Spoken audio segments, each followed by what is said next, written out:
Dublin in the artist community, and I think you know that community. Oh yeah, Dublin. Yes. Well, I was here in '04, '05, I think it was, and I look at this piece of work, and I'm getting my voice now. I think it should say something like, well, it should, it seems to me, be our pleasure and duty to make those people free and let them deal with their own domestic questions in their own way. And so I am an anti-imperialist. I've got it. I am opposed to having the eagle put its talons on any other land. Oh my goodness, that is incredible about the eagle and the talons, but you said you're an anti-imperialist. Well, who are you? Come on in here. Well... Yeah, I'm not sure I know who you are. Oh my goodness. Yes, Mark Twain. I thought you recognized that.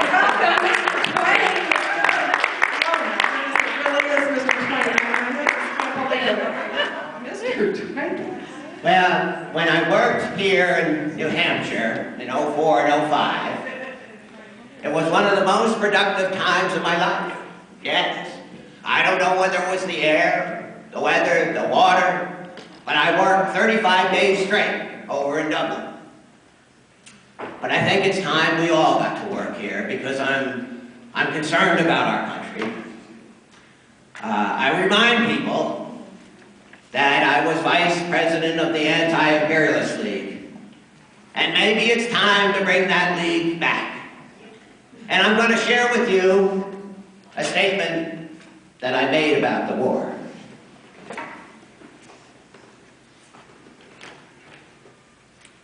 I wrote this up especially for you.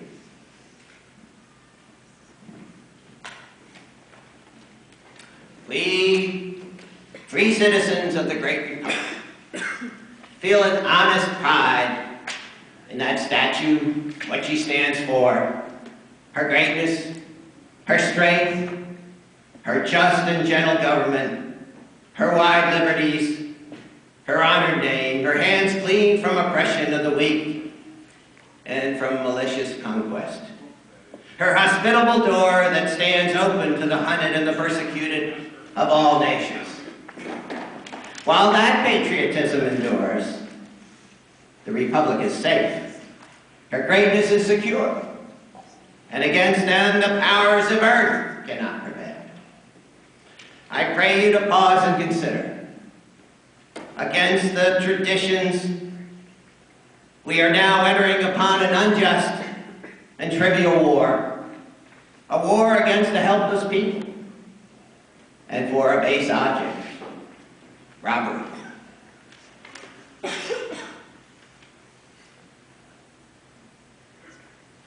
What caused this support for this war? Merely a politician's trick. A high-sounding phrase, a blood-stirring phrase, which turned uncritical heads. Our country, right or wrong. An empty phrase, a silly phrase. It was shouted by every newspaper. It was thundered from the pulpit. The War Department inscribed it upon the flag, and every man who failed to shout it or was silent was proclaimed a traitor. None but those others were patriots. To be a patriot, one had to say and keep on saying, our country, right or wrong, and urge on this little war. Have you not perceived that that phrase is an insult to the nation? For in a republic, who is the country? Is it the government which is in the saddle for the moment? Why, the government is merely a servant, merely a temporary servant. It cannot be its prerogative to determine what is right and what is wrong, and decide who is a patriot and who isn't. Its function is to obey orders, not originate them. Who then is the country? Is it the newspaper? Is it the pulpit?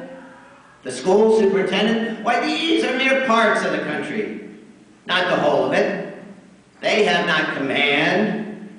They have only their little share in the command. They are but 1 in 1,000. Why, who are the 1,000? That is to say, who are the country? In a monarchy, the king and his family are the country. In a republic, it is the common people.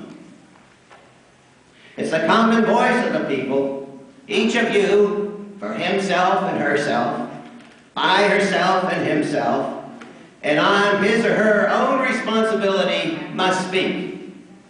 And it is a solemn and weighty responsibility, and not likely to be flung aside for a bullying of pulpit, press, and government, or the empty catchphrases of politicians. Each must for herself or himself alone decide what is right and what is wrong, and which course is patriotic and which isn't. You cannot shirk from this and be a woman or a man. To decide it against your convictions is to be an unqualified and inexcusable traitor, both to yourself and to your country, let men and women label you as they may. If you alone of all the nation shall decide one way, and that way be the right way, according to your convictions of the right, you have done your duty by yourself and by your country. Hold up your head.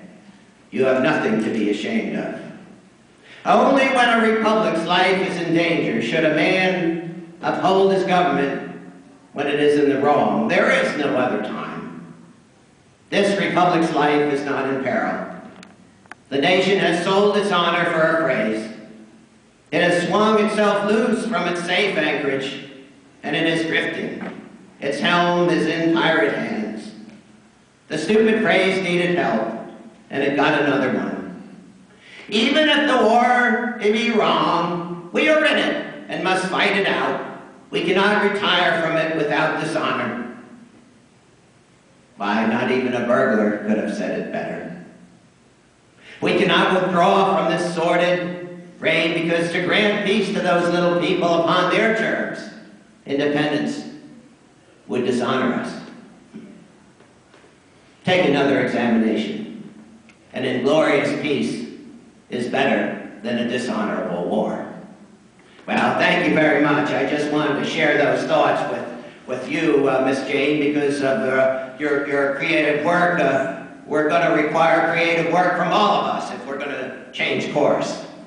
Well, I want to thank you, Mr. Twain, for that brilliant talk that you just gave us. You know, I'm wondering, is there any chance you're running for president? Oh, keep quiet, Miss Jane. Yes.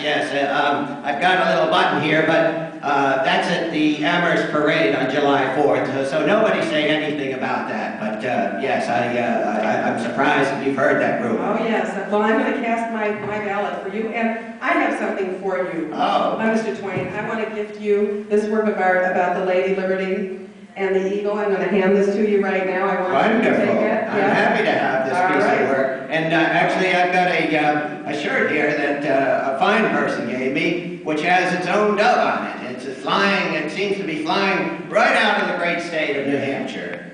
So, this is beautiful. I'm going to wear it proudly. Thank you so much. Wonderful. Well, it's nice to see you. I think my train is coming here, and I better get going. I told the conductor that train, slow-moving as it was, the cattle catcher that was on the front of the car should be moved to the back of the car, because at the rate it was going, it wasn't going to be catching any cattle. But I just shared with you the absolute truth, and I've hardly exaggerated that. Thank you very much.